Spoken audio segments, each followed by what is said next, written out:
Hello friends, कैसे हैं आप सब लोग। मैं अभिनंदन कुमार आज आप लोगों के साथ एक नया वीडियो फिर से लेके आया हूँ। आज से मैं इनकम टैक्स पढ़ाना स्टार्ट करूंगा।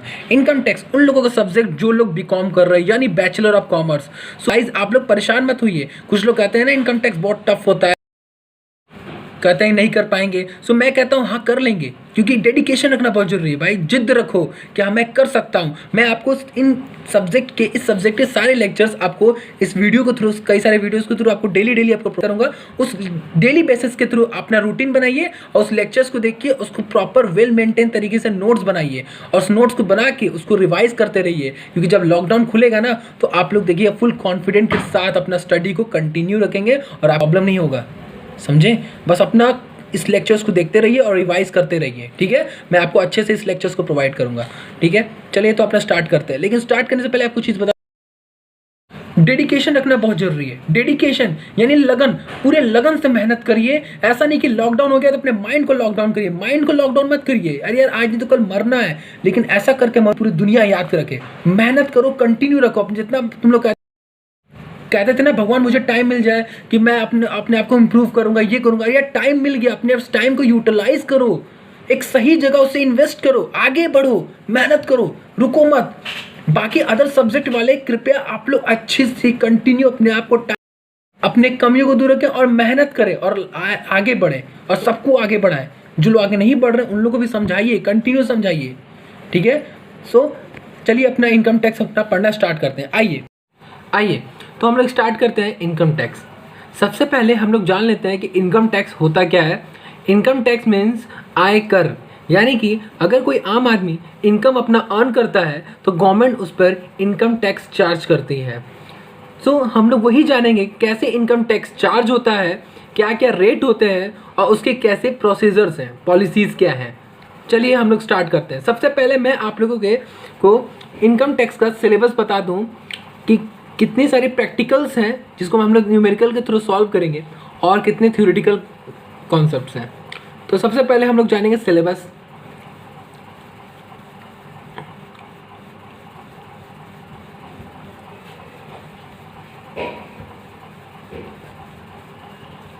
ठीक है, सबसे पहले हम लोग जानेंगे इनकम टैक्स का सिलेबस क्या है।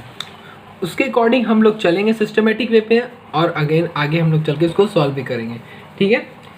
तो दो आते हैं, एक प्रैक्टिकल, मैं बताऊंगा कि प्रैक्टिकल कितने सारे हैं इनकम टैक्स के और उसके थ्योरेटिकल कितने सारे हैं, उसको थ्योरी कहते हैं। तो पहला आपका आता है इनकम फ्रॉम सैलरी। ये बात आप लोग जान लीजिएगा कि income from salary is the most important topic है और मैक्सिमम ये हर ईयर में ये टॉपिक एग्जाम में पूछा जाता है 20 मार्क्स का। सेकंड आता है इनकम फ्रॉम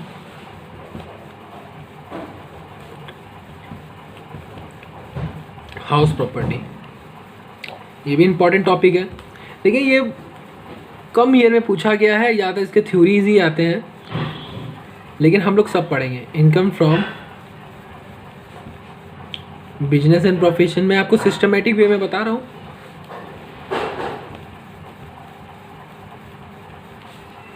फोर्थ है इनकम फ्रॉम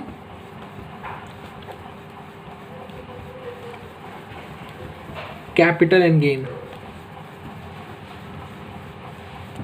ये 5 ऐसे इंपॉर्टेंट टॉपिक्स हैं। उसके बाद आते हैं इनके सेक्शन, आप जान लीजिए। इनकम फ्रॉम सैलरी जो आपके 15 से 17 में हुई थी। इनकम फ्रॉम हाउस प्रॉपर्टी जो 22 से 27 तक हुआ था। Income from business and profession 28 से 44 D. And income from capital gain 45 से 55 तक।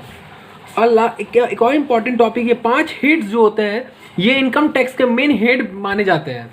इन सारे मेन हेड्स को हम टोटल करते हैं तो मेरा टोटल इनकम आता है, ठीक है।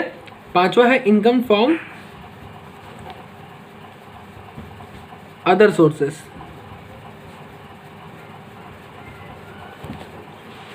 ठीक है,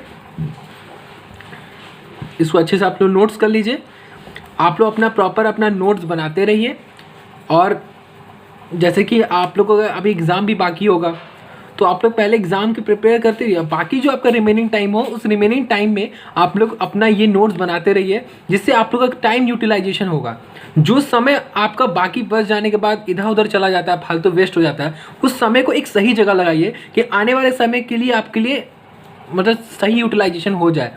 ऐसा ना हो कि अभी इस समय आपका वेस्ट हो जाए, आगे चल के जब आपका एग्ज़ाम, जब आपका एडमिशन हो जाएगा और लेट, मतलब जानते हैं कि अभी सिलेबस बहुत पीछे हो जाएगा हम लोग का, जिससे हम लोग होपलेस हो सकते हैं, समझ रहे हैं। तो ये सब इनकम टैक्स बहुत टफ सब्जेक्ट माना जाता है, लेकिन मैं आप लोगों को पढ़ाऊँगा और अच्छे से आप लोग क्लियर करूँगा। बस आप मेरे अकॉर्डिंग चलते रहिए और अच्छे से नोट्स बना के उसको प्रिपेयर करते रहिए और टाइम टू टाइम इसको रिवाइज भी करते रहिए, ठीक है। छठो मेन है, ठीक है, 5 हेड्स है मेन। उसके बाद अदर भी अलग अलग मतलब प्रैक्टिकल्स हैं जो ये भी आते हैं। टैक्स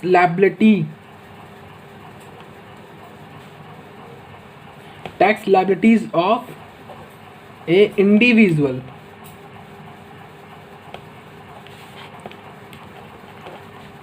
फिर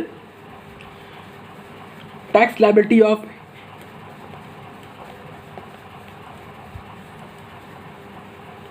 liabilities of Hindu undivided family, Hindu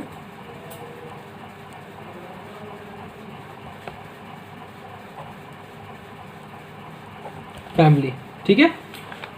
एक और आता है topic, tax liability of firm.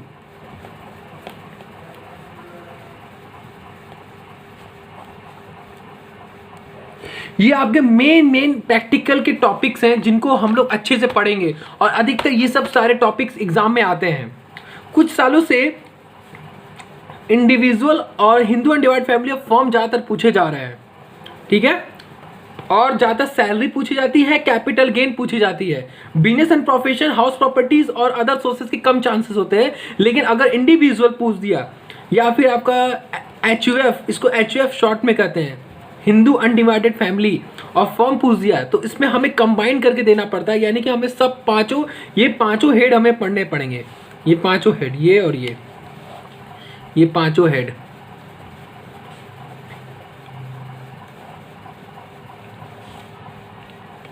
ठीक है। इनकम फ्रॉम अदर सोर्सेज में सेक्शन नहीं बताया गया, 56 to 59, ठीक है। ये पांचों हेड्स हैं जो हमें क्या बोलते हैं, सब पढ़ने पड़ेंगे इन तीनों टॉपिक्स के लिए। यानी कि हमें ये पांचों हेड्स अच्छे से प्रिपेयर करने पड़ेंगे, अच्छे से पढ़ने पड़ेंगे, ठीक है।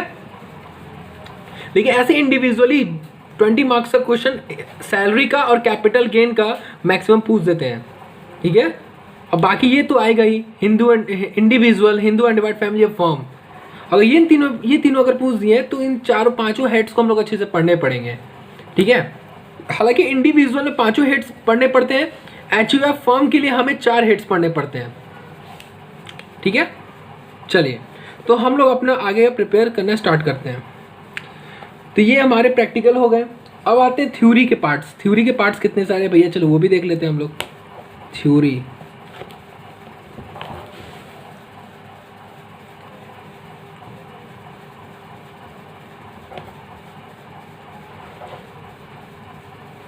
Theory of income tax. चलिए आते हैं थ्योरीज में। थ्योरीज में आती है पहली basic concept of income tax. Basic concept of income tax, basic concept of income tax, जिसमें हमें टैक्स लॉ कहते हैं, इसको tax law.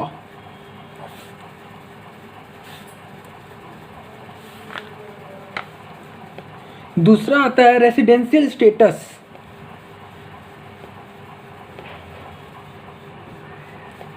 Residential status and tax liability.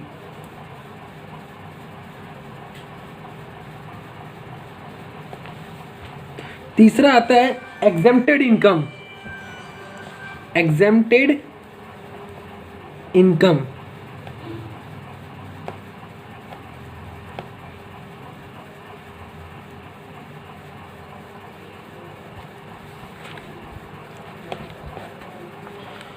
चौथा होता है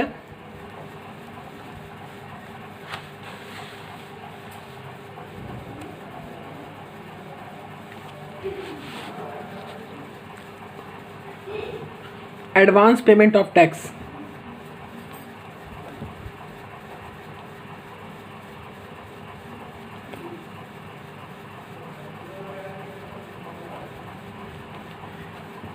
ठीक है। पांचवा होता है इनकम फ्रॉम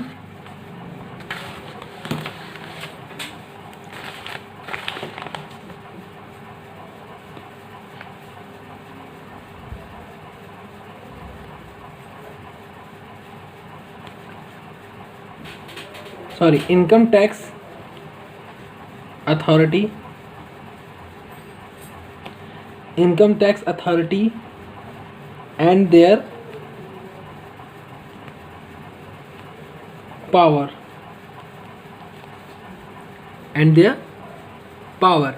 ठीक है। चलिए फिर आगे आता है टैक्स प्लानिंग। इसको आप अच्छे से नोट्स करते रहिए। टैक्स प्लानिंग जिसको हम लोग टैक्स मैनेजमेंट कहते हैं।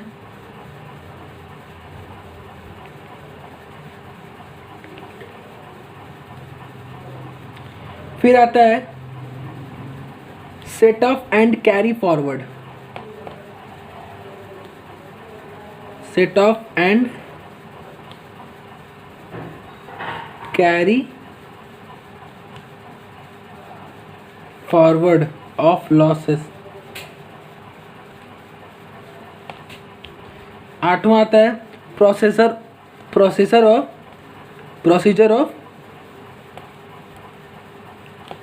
Of assessment.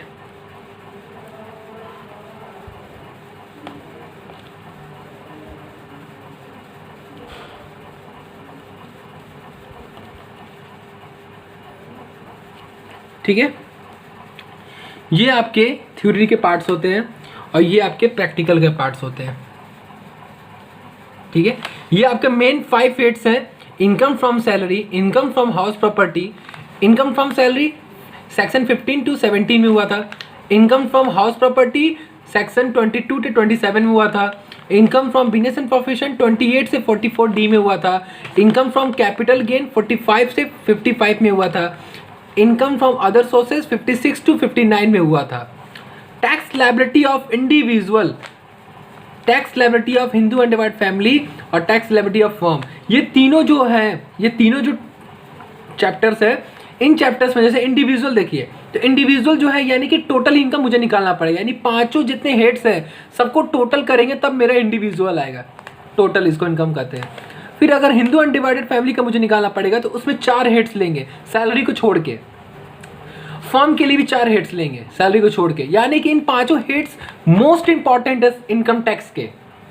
ये सबको कंबाइन करने के बाद मुझे पढ़ने पड़ेंगे। ये मेरा बेसिक है, जान लीजिए। Income from salary, house property, business and profession, capital gain, income from other sources, ये मेरे क्या है, इंपॉर्टेंट है। इसको बेसिक कहते हैं। बेसिक थ्योरेटिकल पार्ट्स क्या क्या है? Basic concept of income tax, residential status and tax liability, exempted income, advance payment of tax, income tax authority and their power, tax planning जिसको टैक्स मैनेजमेंट कहते हैं, set of and carry forward of losses, और next है 8वां procedure of assessment. ठीक है, तो ये आपके थ्योरेटिकल पार्ट्स हैं। आइए अब हम लोग जानेंगे कि पहला, जैसे कि थ्योरेटिकल पार्ट्स को पहले हम लोग कवर कर लेते हैं।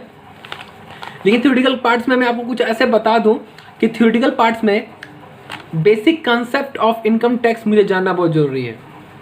बेसिक कंसेप्ट, ठीक है। चलिए आइए स्टार्ट करते हैं। चलिए हम लोग अब थ्योरेटिकल कॉन्सेप्ट स्टार्ट करते हैं।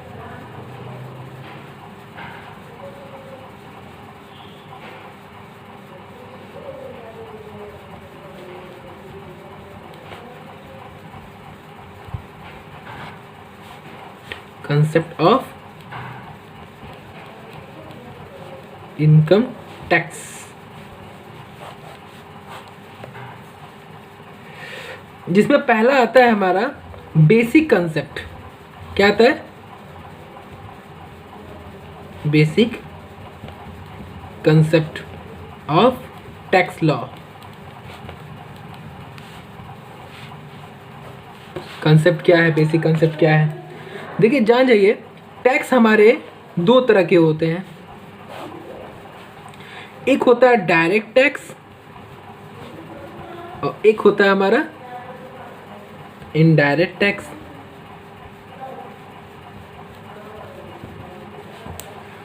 डायरेक्ट टैक्स क्या होता है कि गवर्नमेंट क्या करती है, पर्सन के इनकम पर टैक्स चार्ज करती है। और इनडायरेक्ट टैक्स क्या होता है, गवर्नमेंट क्या करती है, पर्सन के गुड्स एंड सर्विसेज जो उसके पास होते हैं उस पर टैक्स चार्ज करती है। इसका नाम आप सुने होंगे, जीएसटी। जीएसटी जो होता है इनडायरेक्ट टैक्स का ही नाम है। चलिए आपको एक एग्जांपल के थ्रू समझाता हूँ। सपोज जैसे मान लीजिए ये गवर्नमेंट है, ठीक है, और ये पर्सन है। आप सोचते होंगे कि गवर्नमेंट लिखे हैं तो GOVT व्हाट्सएप के लैंग्वेज में लिख दिए क्या? तो मैं ऐसे ही लिख दिया हूँ शॉर्टली, जल्दी समझाने के लिए। आप ऐसे गलती मत करिएगा, ठीक है। तो पर्सन, ठीक है, पर्सन के इनकम पर टैक्स चार्ज होता है, ठीक है। इनडायरेक्ट टैक्स में क्या होता है,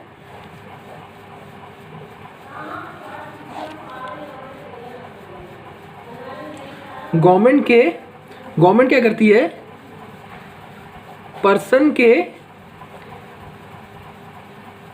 गुड्स एंड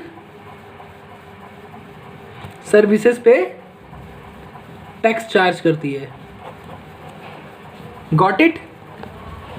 चलिए अब समझ ही रहे होंगे, समझ गए होंगे कि क्या होता है टैक्स। टैक्स हमारे दो टाइप्स के होते हैं, direct tax and indirect tax. Direct tax का मतलब होता है कि गवर्नमेंट क्या करती है, पर्सन के इनकम पर टैक्स चार्ज करती है। और इनडायरेक्ट टैक्स का मतलब होता है कि गवर्नमेंट क्या करती है, पर्सन के गुड्स एंड सर्विसेज पे टैक्स चार्ज करती है। And it is also known as GST, goods and services tax. So चलिए अब हम लोग टैक्स जान गए, टैक्स कितने टाइप्स के होते हैं, ठीक है। अब ठीक है, टैक्स लॉ का इंट्रोडक्शन कब हुआ था?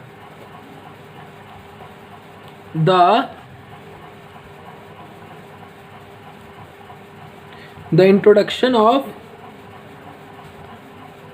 Tax law was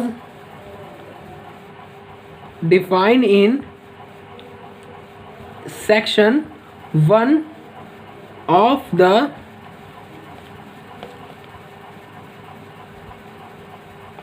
Income Tax Act 1961।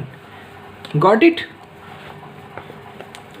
पहले हम लोग जान गए कितने टाइप्स होते हैं, दूसरा जाने कि इसका इंट्रोडक्शन कब हुआ था, सेक्शन 1 में हुआ था ऑफ इनकम टैक्स एक्ट 1961 में। कब हुआ था टैक्स लॉ का इंट्रोडक्शन, सेक्शन 1 में हुआ था of income tax act 1961। Getting? चलिए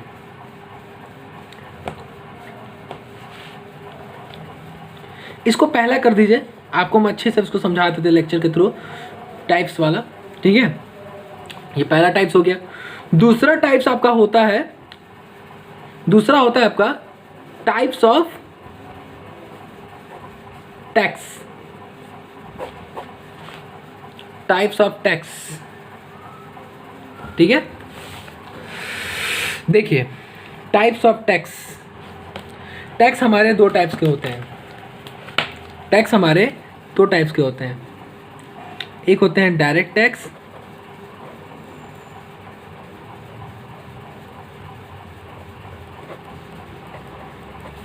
और एक होते हैं इनडायरेक्ट टैक्स।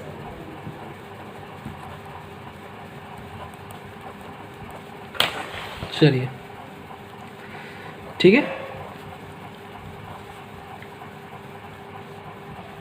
ठीक है। दूसरा हम लोग पढ़े टाइप्स ऑफ टैक्स, एक डायरेक्ट टैक्स, इनडायरेक्ट टैक्स होता है। डायरेक्ट टैक्स में लिख लीजिए आप लोग,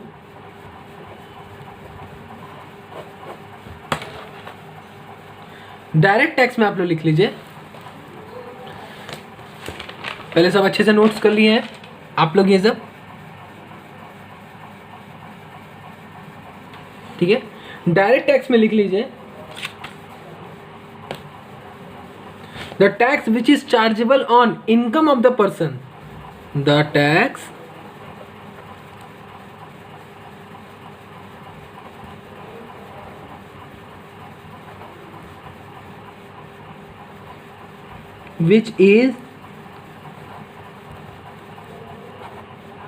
which is chargeable on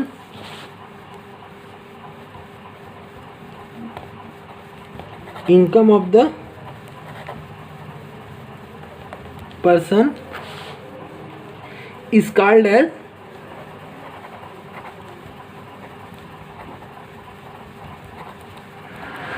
direct tax. ठीक है, the tax which is chargeable on income of the person is called as direct tax. ऐसा टैक्स जो इनकम पर्सन के इनकम पर टैक्स चार्ज किया जाता है उसको डायरेक्ट टैक्स कहते हैं। फॉर एग्जाम्पल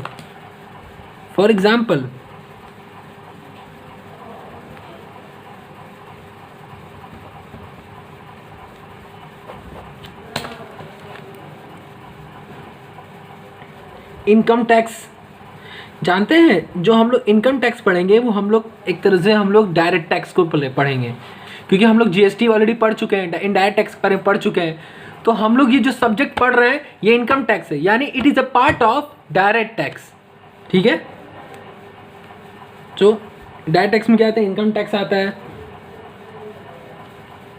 वेल्थ टैक्स आता है, कॉरपोरेट टैक्स आता है,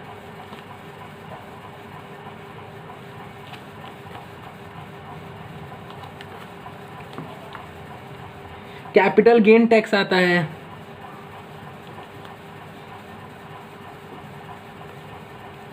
और हाउस टैक्स आता है। ठीक है, ETC समझ गए? ये आपके होते हैं डायरेक्ट टैक्स में।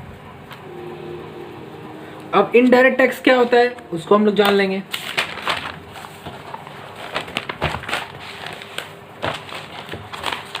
इनडायरेक्ट टैक्स में क्या क्या होता है मुझे पता है, आप लोग को पता होगा, वैसे आपको मैं ऐसे समझा दूं क्योंकि ऐसे ये बेसिक कंसेप्ट है। ठीक है, सेकंड होता है indirect tax.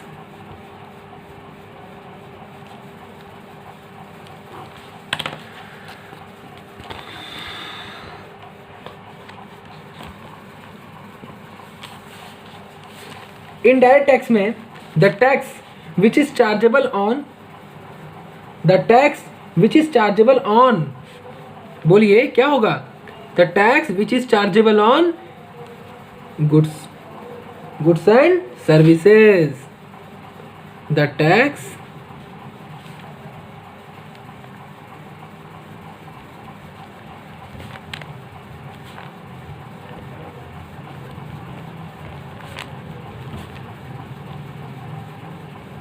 Goods and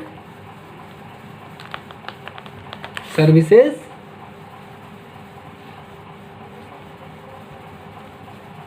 is called as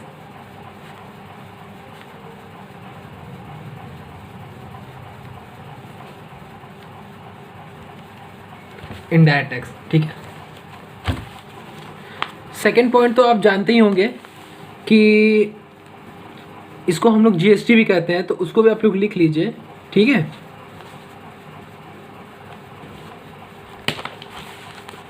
it is also known as, it is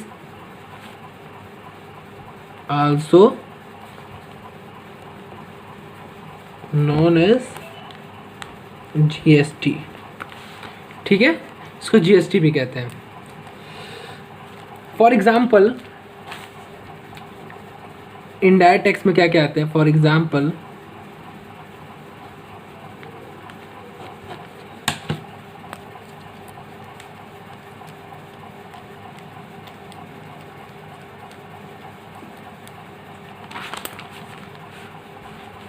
जैसे value added tax, value added tax, sales tax, इसको सेल्स टैक्स भी कहते हैं, service tax,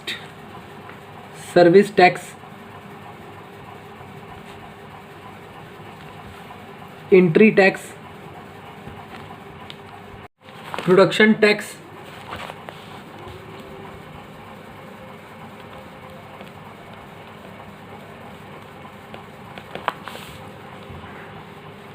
entertainment tax,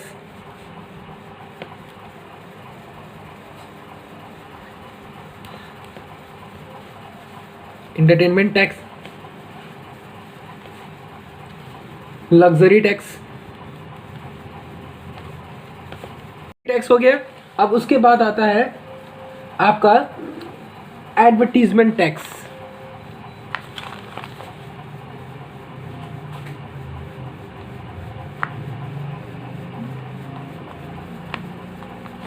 advertisement tax. फिर आता है टोल टैक्स, जिसको हम लोग कहते हैं चुंगी टैक्स कहते हैं। फिर custom excise duty tax, custom excise duty tax. ये हो गया मेरे इनडायरेक्ट टैक्स के बाद। अब तीसरा बेसिक कॉन्सेप्ट हम आपको बताएंगे कि sir James Wilson, sir James Wilson, जिन्होंने 1860 में इंडिया में क्या किया था कि इनकम टैक्स को इंट्रोड्यूस किया था। क्या किया था? इंट्रोड्यूस किया था। सर जेम्स विल्सन ने 1860 में क्या किया था कि इनकम टैक्स को इंट्रोड्यूस किया था in India. Income tax was, लिखिए, income tax was introduced bye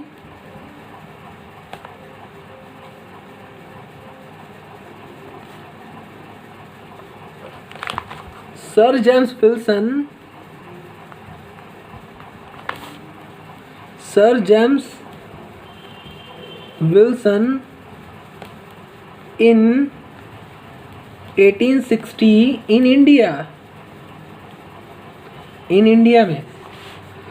ठीक है, ये आपके तीसरे पॉइंट्स हो गया बेसिक कंसेप्ट का। चौथा पॉइंट आपको बताएंगे कि अमेंडमेंट हुआ था इनकम टैक्स एक्ट में, कुछ अमेंडमेंट हुआ था, कुछ परिवर्तन हुआ था, कुछ चेंजिंग हुआ था। तो कौन कौन से ईयर में हुआ था जरा वो लिख लीजिए, हेडिंग डालिए amendment, amendment in income tax act, income tax act, amendment in income tax act.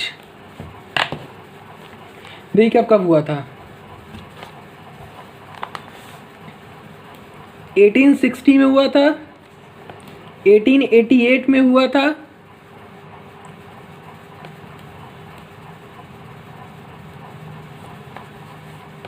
Sorry 1860 में हुआ था, 1886 में हुआ था, फिर 1918 में हुआ था, फिर 1922 में हुआ था, फिर 1960 में हुआ था, फिर 1961 में। यानी कि कितना साल का गैपिंग है देख लीजिए, 26 ईयर का गैपिंग, इसके बीच में 32 ईयर्स का गैपिंग, इसके बीच में, इसके बीच में, इसके बीच में 4 ईयर्स का गैपिंग, और 1922 से 1960 के बीच में 38 ईयर का गैपिंग, और 1960 से 1961 तक 1 ईयर का गैपिंग होगा। ठीक है, समझ गए? तो ये आपका गैपिंग बताए। अब आप ये जान लीजिए कि आपका एग्जैक्टली मॉडर्न जो इनकम टैक्स है, मॉडर्न, वो मॉडर्न इनकम टैक्स कब आया था। तो उसी के अंदर अमेंडमेंट के अंदर है पहले नंबर पे कि मॉडर्न, लिख लीजिए modern, modern income tax, modern income tax was made in 1961, but modern income tax word made in 1961, यानी कि ये वाला जो आपका फाइनली जो आपका कंप्लीट हुआ इस अमेंडमेंट में। ठीक है, ये आपका मॉडर्न इनकम टैक्स है। तो ये कब इस्टेब्लिश हुआ था? 1961, इसको मॉडर्न इनकम टैक्स कहते हैं। जो 1961 में जो हुआ था अमेंडमेंट, उसको मॉडर्न इनकम टैक्स कहते हैं। तो modern income tax was made in 1961 but it was applicable in 1 April 1962। ठीक है, लिख लीजिए, but it was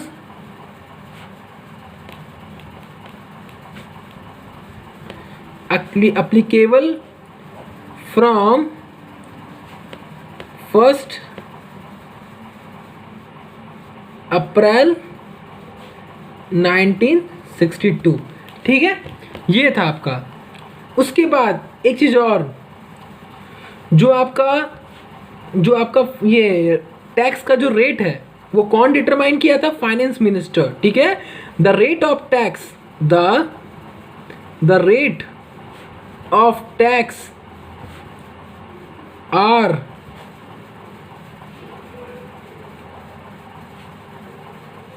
determined by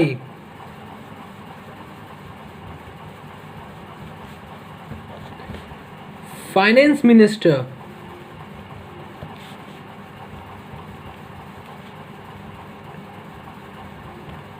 ठीक है, इसको डिटरमाइन किया गया था।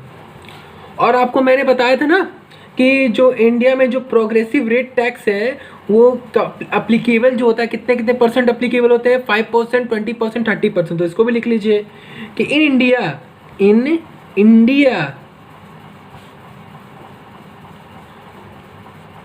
Progressive rate tax system is applicable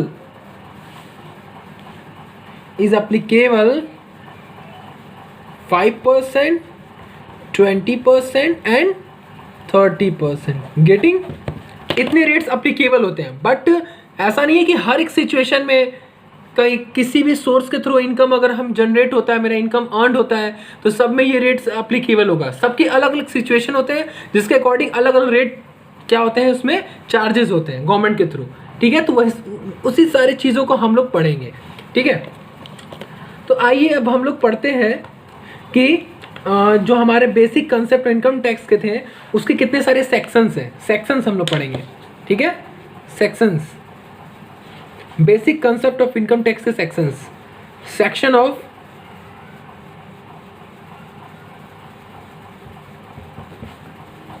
income tax. ठीक है,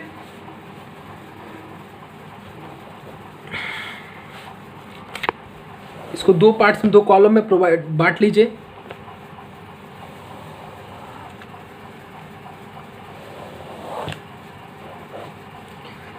बेसिक कंसेप्ट और एक section of income tax act 1961। Section of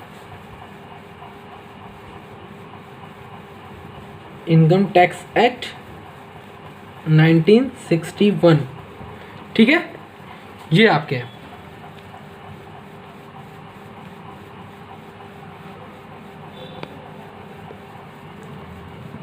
ठीक है,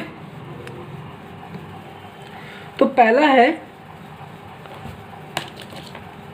इंट्रोडक्शन ऑफ इनकम टैक्स, जिसको हम लोग पहले ही बेसिक कॉन्सेप्ट में पहले ही टॉपिक हम लोग पढ़े थे। इंट्रोडक्शन ऑफ टैक्स लॉ या फिर इनकम टैक्स। ठीक है, इनकम टैक्स कब हुआ था?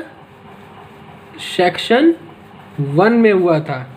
फिर असेसमेंट ईयर,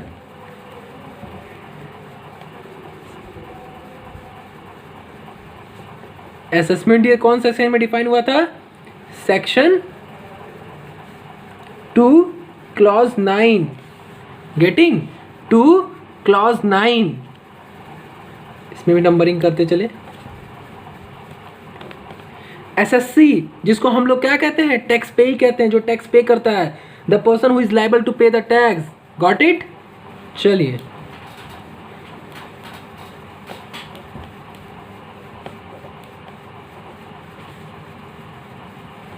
ये कब हुआ था?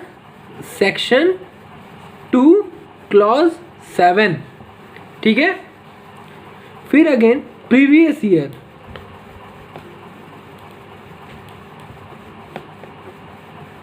आपको हम एक चीज़ बता दें, हमेशा जो हमारी इनकम टैक्स होती है वो टैक्स हमेशा कब चार्ज होती है?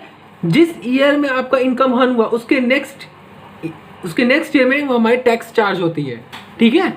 लेकिन कुछ ऐसे एक्सेप्शंस हैं जिसमें हमारी टैक्स प्रीवियस ईयर में ही चार्ज होती है, तो उस प्रीवियस ईयर को हम लोग पढ़ेंगे, ठीक है। अभी हम आपको अच्छे से बताएंगे, ऐसे हम खाली ओरली बता दिए। सेक्शन प्रीवियस ईयर कब हुआ था? सेक्शन 3 में। इसके कुछ एक्सेप्शन हैं, ये एक्सेप्शन को ही हम लोग पढ़ेंगे। एक्सेप्शन है, उसकी सेक्शन क्या है? 172 टू 176, गेटिंग? ये एक्सेप्शन है, ये अलग है और ये अलग है। देखिए प्रीवियस ईयर एग्जैक्टली होता क्या है?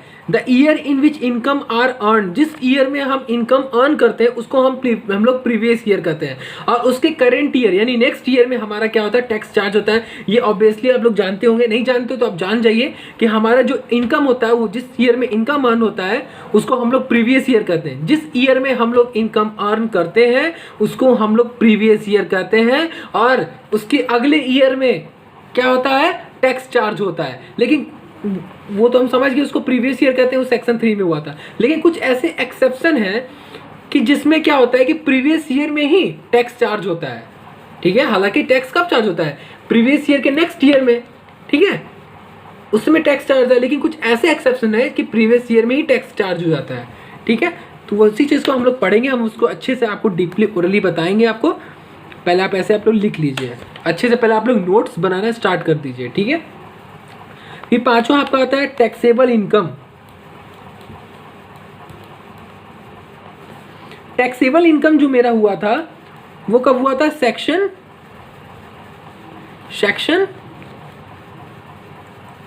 2 सब सेक्शन 24, जिसको क्लॉज 24 कहते हैं, गेटिंग। फिर आता हमारा टैक्सेबल पर्सन।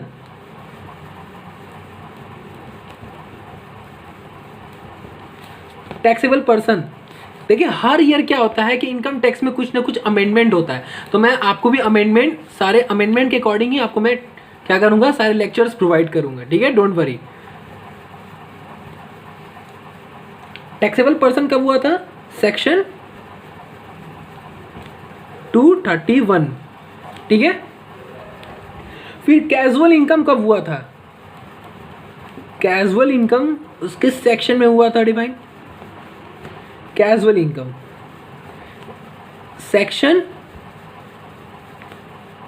10 sub section 3। फिर मेरा एग्रीकल्चर इनकम हुआ था,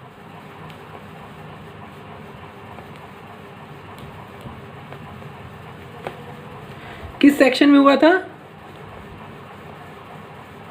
section 2 clause 1A, got it. अब इसके एग्रीकल्चर इनकम के एक और सेक्शन था, एग्जेम्प्टेड एग्रीकल्चर इनकम। ऐसे एग्रीकल्चर इनकम जिसमें टैक्स चार्ज नहीं होता है, वो किस सेक्शन में हुआ था? एग्जेम्प्टेड। इसको भी मैं अच्छे से आपको डिटेल में बताऊंगा। एग्जेम्प्टेड एग्रीकल्चरल इनकम, ठीक है, सेक्शन 1, गेटिंग। फिर आपके आते हैं नेक्स्ट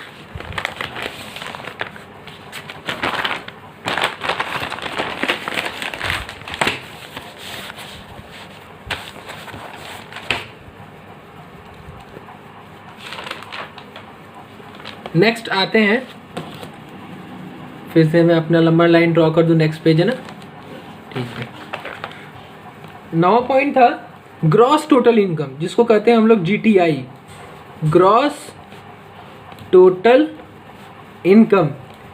इन सब के बारे में आपको मैं अच्छे से डिटेल में आपको एक्सप्लेन करूँगा। पहले आपको इन सारे नाम्स को, इन सारे सेक्शंस को आप अच्छे से नोटफाइड अपने नोट्स में नोट कर लीजिए अच्छे से, और उसके बाद मैं आपको स्टेप बाय स्टेप अच्छे से उसको लेक्चर के थ्रू बताऊँगा। ठीक है, पहले आप अच्छे से नोट्स बना लीजिए, क्योंकि नोट्स बहुत ज़्यादा काम आता है एग्जाम टाइम में। ठीक है, तो नोट्स अच्छे से प्रॉपरली अगर वेल मेंटेन तरीके से आप अगर अपना नोट्स बनाते हैं तो आपको कोई भी प्रॉब्लम नहीं होगा, आपको हर एक टॉपिक अच्छे से क्लियर होता जाएगा। ठीक है, तो ग्रॉस टोटल इनकम कब हुआ था? सेक्शन 80B5 में। फिर आता है 10th वाला टोटल इनकम। टोटल इनकम कब हुआ था? Section 2 clause 45। ठीक है, फिर आया था income tax return. Income tax return, जिसको हम लोग शॉर्ट में क्या कहते हैं? ITR कहते हैं।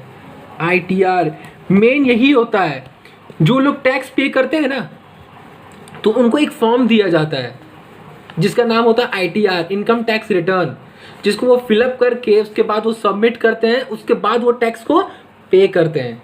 कौन फिलअप करता है? टैक्स पेई, इट मीन्स SSC। गेटिंग?